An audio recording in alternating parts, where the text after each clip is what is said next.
Kung mahigit sa 1,000 ang bumoto sa unang araw ng overseas voting sa Hong Kong noong Sabado, mas madami naman ang dumating na mga botante kahapon. Subalit nabawasan naman ng isa ang 10 nakatalagang vote counting machine o VCM sa Hong Kong matapos magkaproblema ang isang makina. Ito ang balita ni Victor Cosare. Pasado alas 10 ng umaga nang sunduin ng bus ang mga Pilipinong nasa Sai Kung Town upang ihatid sa voting center na nasa Bayanihan Center sa Kennedy Town. Isa lamang ang bus na ito sa mga free ride na inilaan ng ilang pribadong kumpanya tuwing araw ng linggo upang makibahagi sa overseas voting ang ating mga kababayan na nasa malalayong lugar ng Hong Kong.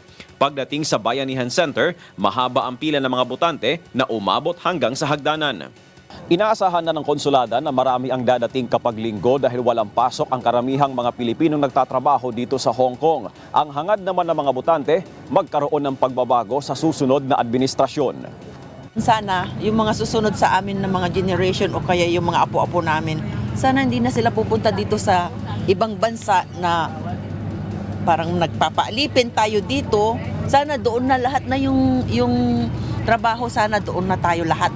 Para hindi na magkakalayo-layo yung mga pamilya. Yun ang napakasakit eh. Malayo sa pamilya.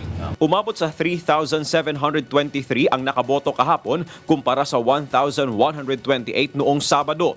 93,049 ang registered voters sa Hong Kong at 80% ang target na voters turnout.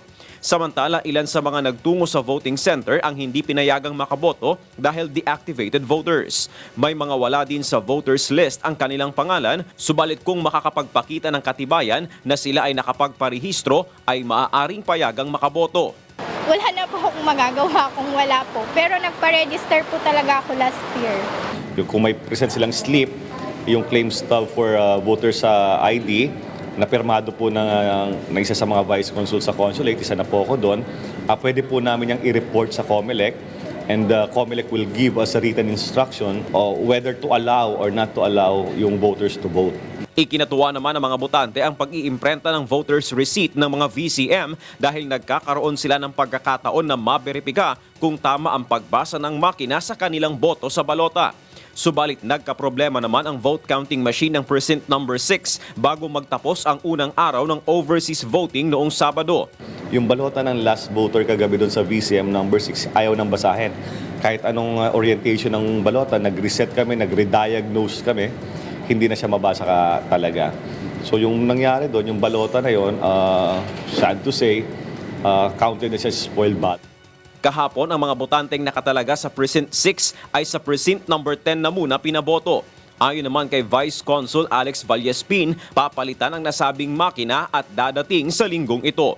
Ang mga embahada at konsulada ng Pilipinas sa iba't ibang bahagi ng bansa ay bukas Lunes hanggang Linggo mula alas 8 ng umaga hanggang alas 5 ng hapon hanggang May 9 para sa mga nais bumoto. Victor Cosare, UNTV News, Worldwide.